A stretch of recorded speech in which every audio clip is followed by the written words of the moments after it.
Saludos viewers, mi nombre es Nicole Pirela y hoy vengo a hablar un poco acerca del fracturamiento hidráulico en formaciones convencionales. Lo primero que se debe decir es que el fracturamiento hidráulico es un trabajo de estimulación que se realiza en pozos que presentan baja permeabilidad. ¿Para qué? Para aumentar la productividad y también aumentar el atractivo económico de los pozos. Sin embargo, el que los pozos presenten baja permeabilidad no quiere decir que automáticamente ya sean buenos candidatos para el fracturamiento hidráulico. El fracturamiento hidráulico es un trabajo de estimulación que consiste en inyectar un fluido a una formación de tal forma de que la formación no pueda soportarlo y ésta fracture. De preferencia, el fluido debe ser un fluido viscoso. ¿Para qué? Para que se produzcan los canales de flujo. Además, es necesario la adición de un sólido o una arena, conocida como agente apuntalante. Entonces, el fluido, conocido como fluido fracturante, junto al sólido, conocido como agente apuntalante, son los responsables de que se dé lo que es el fracturamiento hidráulico como tal. Sin embargo, una vez que se inyecta el fluido fracturante, este efecto de estimulación es bastante efímero. Es por ello que el fluido debe ser suministrado de manera constante y una vez que se tenga el amplio o la anchura de grieta que se busca, se debe inyectar el fluido, el agente apuntalante. ¿Para qué? Para que este efecto no se pierda. Como se dijo anteriormente, este fracturamiento hidráulico se aplica o se realiza a pozos que presenten bajas permeabilidades. Esto puede ser resultado de ciertos procesos diagenéticos. Además, el fluido, bien sea el fracturante o el producido por el pozo, son capaces de avanzar por formaciones donde existe un daño realmente considerable. Ahora bien, para controlar el fracturamiento hidráulico se toman en cuenta los siguientes parámetros, como lo es la presión, los gastos, la dosificación, tanto del apuntalante como de aditivos, y las condiciones de fluido fracturante, siendo este último un criterio de diseño. Los objetivos del fracturamiento hidráulico se pueden observar en pantalla del lado derecho. Ahora bien, proceso de fracturamiento hidráulico. Lo primero es la dirección del agujero. El inicio de una fractura hidráulica es sumamente importante y se busca que sea perpendicular al esfuerzo principal mínimo. Según los resultados que se han obtenido de laboratorio, las fracturas que se encuentran cercanas al pozo son aquellas que controlan las presiones de fractura y de cierre instantáneo.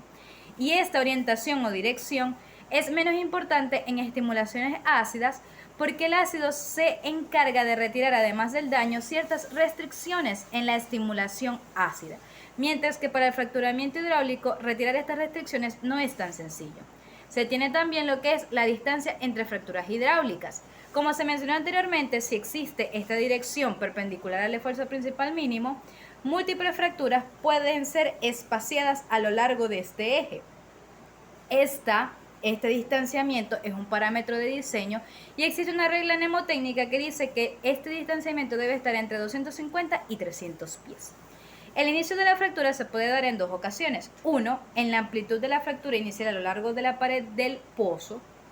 ¿Por qué? Porque quizás esta amplitud al principio no es la máxima, o de hecho puede que no aumente mientras aumenten las fracturas, y las fracturas inducidas de zonas separadas porque, por ejemplo, si las fracturas se encuentran en un ángulo de entre 90 y 70 grados, estas pueden llegar a unirse.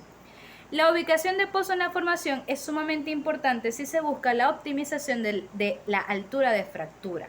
Esta es determinada por el perfil de esfuerzos de la zona superior, que a su vez debe estar en la zona inferior de la zona productora.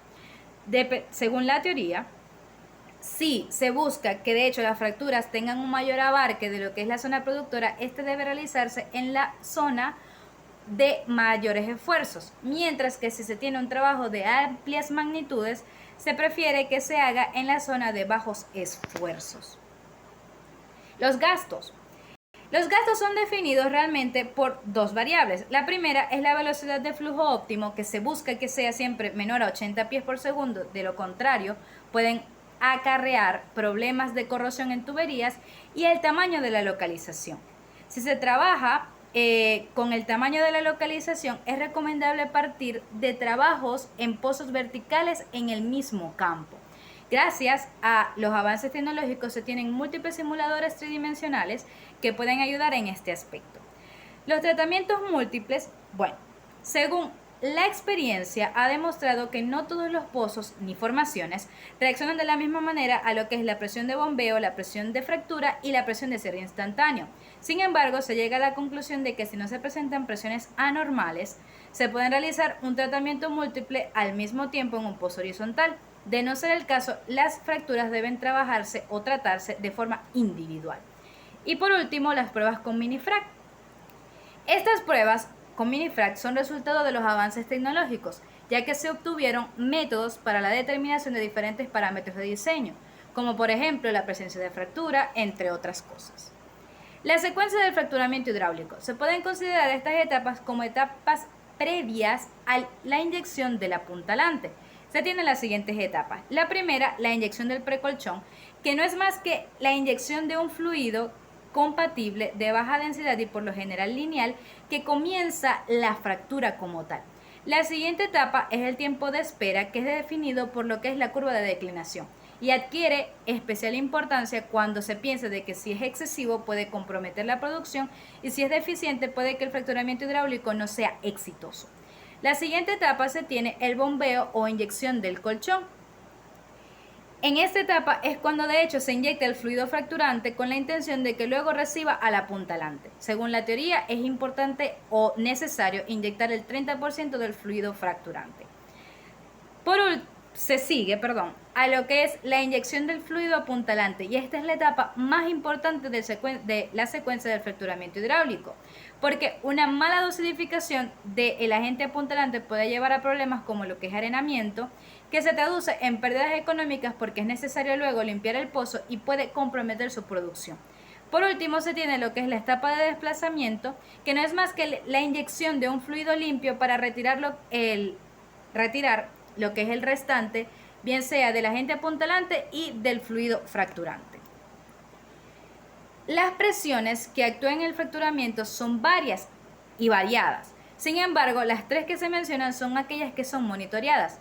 La de rotura, que es aquella presión que logra que la formación falle y se rompa. La de bombeo, que es aquella que logra que el ancho de grietas aumente. Y el de cierre instantáneo, que se obtiene una vez que el bombeo cesa.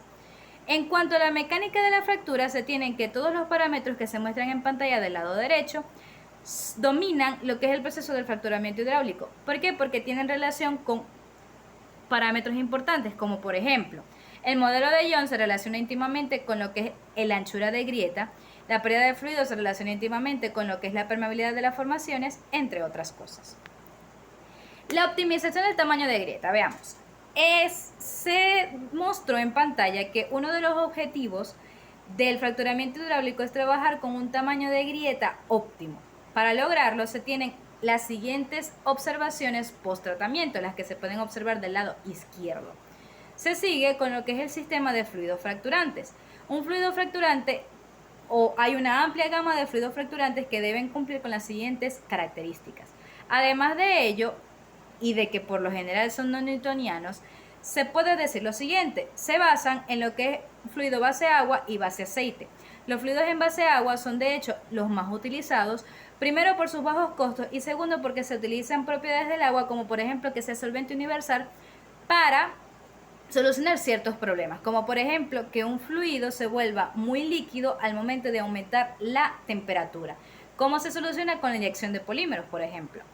Los fluidos base aceite también tienen características bastante atractivas. Por ejemplo, ellos, a diferencia de los fluidos base agua, no provocan que las lutitas se hinchen o reaccionen y presentan una presión interfacial bastante baja. Sin embargo, tienen un impacto al ambiente considerable. Es por ello que si se puede eliminar o de hecho se puede no seleccionar los fluidos base aceite, por lo general se evitan. Y se tiene también los aditivos. Los aditivos es aquello que se agrega con la intención de modificar ciertas características, por supuesto, a conveniencia del ingeniero, bien sea un aumento o una reducción de la viscosidad, un aumento o una reducción del pH, entre otras cosas. ¿Cuáles son las características del agente apuntalante? Pues las que se muestran en pantalla. Esas son las características que un buen agente apuntalante debe cumplir. Además, este agente apuntalante puede ser natural, que soportan presiones, esfuerzos de presión de cierre bajos, y sintéticos, que soportan esfuerzos de presión de cierre altos. Por último, se procede a los equipos utilizados en el fracturamiento hidráulico. El primero es el blender de fractura. Es el equipo de mayor importancia en la ocasión, ya que se encarga de mezclar lo que es el fluido fracturante con los aditivos. Se tiene también con lo que son las unidades de hidratación, que se utilizan para evitar el descarte de grandes volúmenes de fluido, ya que se tiene el compuesto concentrado, lo que realiza o lo que luego provoca que su hidratación sea más sencilla. Los tanques es un equipamiento necesario en la ocasión, y si bien se consideran simples, es necesario que su limpieza sea rigurosa, porque si queda algún resto de lo que es algún fluido fracturante o algún aditivo, puede modificar las características del nuevo fluido fracturante, lo que puede comprometer la producción del pozo. Para evitarlo y para evitar también problemas de corrosión, se reviste interiormente. Se tiene también lo que es el transporte del agente apuntalante. Dependiendo de la cantidad, se pueden considerar diferentes transportes, como lo que es el camión tipo volcador, que se utiliza cuando se necesitan de 300 a 400 bolsas de agente apuntalante, y los hilos, que de hecho transportan de 250 a 300 bolsas por minuto al blender. Los siguientes son los fracturadores. Estos son los que se encargan de inyectar el fluido fracturante y pueden llegar a trabajar en unas presiones de hasta 20.000 psi. Sin embargo, los normales o los comunes actúan en una presión de entre 5.000 y 10.000 psi. Además, recibe el fluido desde el blender. Se tiene también el nitrogenero. Estos se utilizan únicamente cuando se va a trabajar con nitrógeno, ya que son necesarios o es necesario gasificar el nitrógeno antes de su utilización. También, por la temperatura a la que llega el nitrógeno, es necesario trabajar con equipos que soporten temperaturas criogénicas. El FracBan es resultado de los avances tecnológicos. ¿Por qué? Ya que este puede recibir datos de presión y algunas otras propiedades, lo que facilita la evaluación en tiempo real. Se tiene también lo que es las líneas de alta presión, que si bien tienen características bastante interesantes, como por ejemplo de que las tuberías de entrada pueden tener diferentes diámetros de la tubería de salida, algo que ellas definen es que para evitar problemas de corrosión se tiene un máximo de bombeo, así como un máximo del agente apuntalante. Las diferentes partes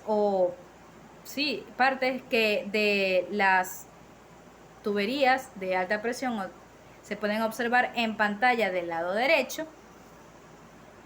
Las cabezas de fractura, lo que se dice de ellas es que dependiendo de la operación, el tipo de conexión al pozo varía.